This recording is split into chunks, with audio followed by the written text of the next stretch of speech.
When he had finished praying, Jesus left with his disciples and crossed the Kidron Valley. On the other side there was an olive grove, and he and his disciples went into it. Now Judas, who betrayed him, knew the place, because Jesus had often met there with his disciples. So Judas came to the grove, guiding a detachment of soldiers and some officials from the chief priests and Pharisees. They were carrying torches, lanterns, and weapons. Jesus, knowing all that was going to happen to him, went out and asked them, "Who is it you want?" "Jesus of Nazareth," they replied. "I am he," Jesus answered, and Judas the traitor was standing there with them. When Jesus said, "I am he," they drew back and fell to the ground. Again he asked them, "Who is it that you want?" And they said, "Jesus of Nazareth." "I told you that I am he," Jesus answered. "If you are looking for me, then let these men go." This happened so that the words he had spoken would be fulfilled. "I have not lost one of those you gave me." Then Simon Peter, who had a sword, drew it and struck the high priest's servant, cutting off his right ear. The servant's name was Malchus.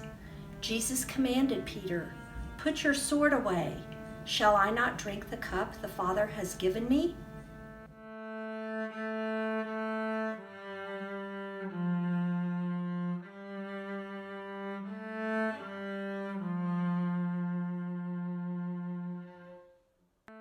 John chapter 18, verses 25 through 27.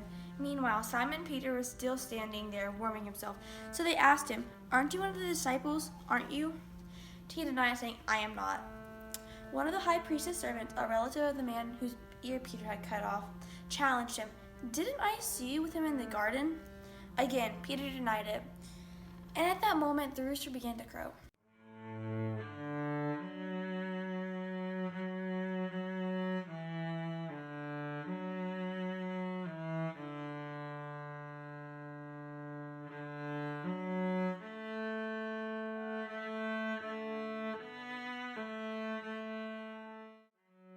John 18, 28 through 40.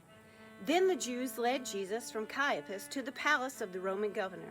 By now it was early morning, and to avoid ceremonial uncleanliness, the Jews did not enter the palace. They wanted to be able to eat the Passover.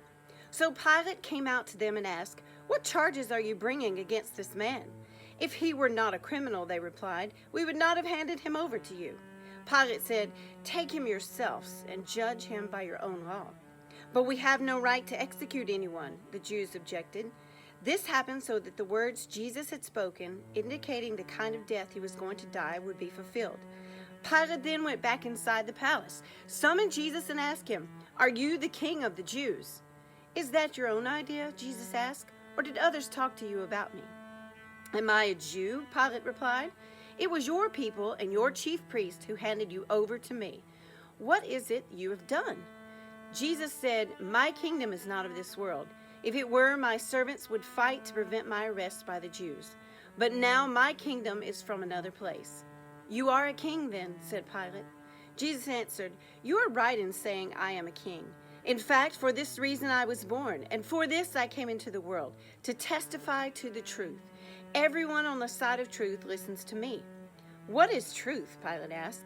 With this, he went out again to the Jews and said, "I find no basis for a charge against him. But it is your custom for me to release to you one prisoner at the time of the Passover. Do you want me to release the king of the Jews?" They shouted back, "No, not him. Give us Barabbas." Now Barabbas had taken part in a rebellion.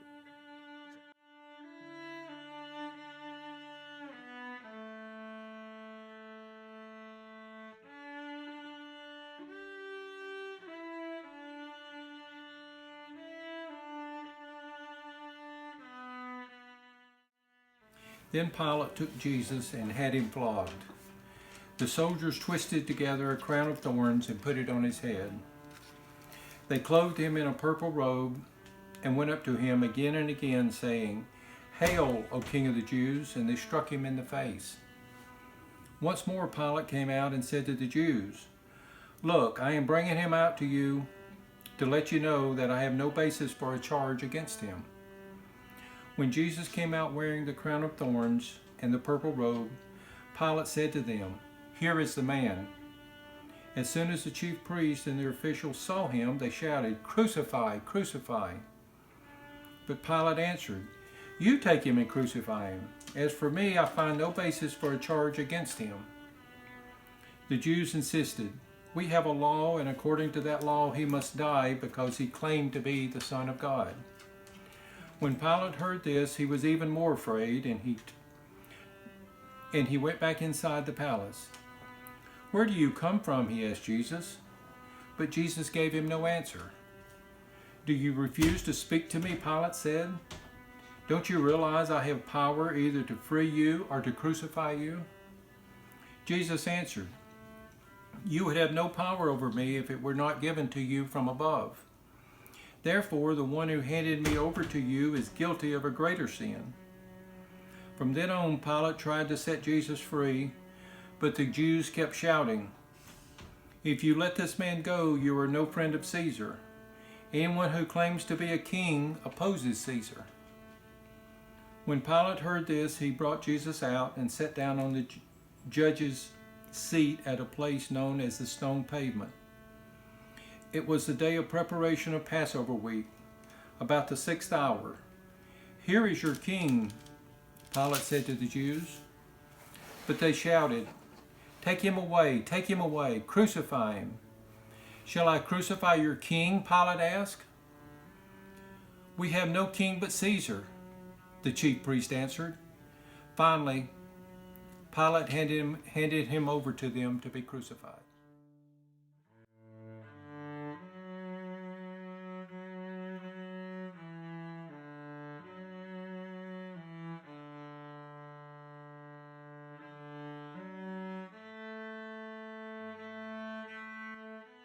Reading from the Holy Scriptures, from the book of John, chapter 19, verses 17 to 22.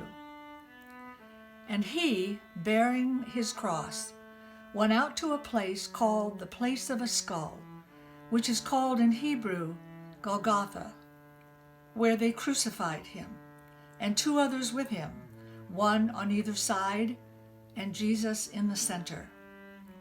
Now Pilate wrote a title and put it on the cross, and the writing was, "Jesus of Nazareth, the King of the Jews." Then many of the Jews read this title, for the place where Jesus was crucified was near the city, and it was written in Hebrew, Greek, and Latin.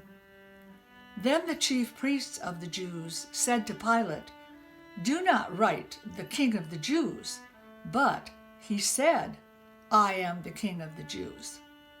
Pilate answered, "What I have written, I have written."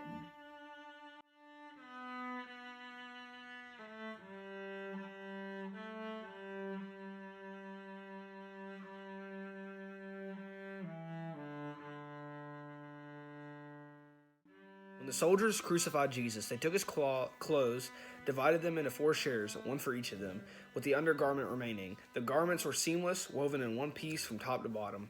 "Let's not tear it," they said to one another. "Let's decide by lot who get it." This happened that the scripture might be fulfilled that said, They divided my cloths among them, and cast lots for my garments." So this is what the soldiers did. Near the cross of Jesus stood his mother's sister, Mary, wife of Clopas, and Mary Magdalene. When Jesus saw his mother there, and the disciple whom he loved standing nearby, he said to her, "Woman, here's your son," and to the disciple, "Here's your mother." From that time on, this disciple took her into his home.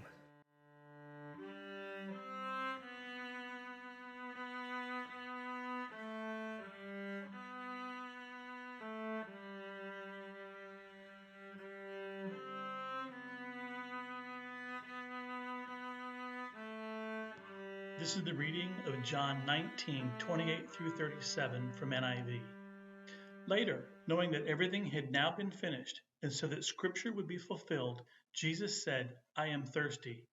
A jar of wine vinegar was there, so they soaked a sponge in it, put the sponge on a stalk of the hyssop plant, and lifted it to Jesus' lips. When he had received the drink, Jesus said, "It is finished." With that, He bowed his head and gave up his spirit. Now it was the day of preparation, and the next day was to be a special Sabbath. Because the Jewish leaders did not want the bodies left on the crosses during the Sabbath, they asked Pilate to have the legs broken and the bodies taken down. The soldiers therefore came and broke the legs of the first man who had been crucified with Jesus, and then those of the other. But when they came to Jesus and found that he was already dead, they did not break his legs. Instead, one of the soldiers pierced Jesus' side with a spear, bringing a sudden flow of blood and water. The man who saw it has given testimony, and his testimony is true. He knows that he tells the truth, and he testifies so that you may also believe. These things happened so that the scripture would be fulfilled. Not one of his bones will be broken. Scripture also says they will look on the one who they have pierced.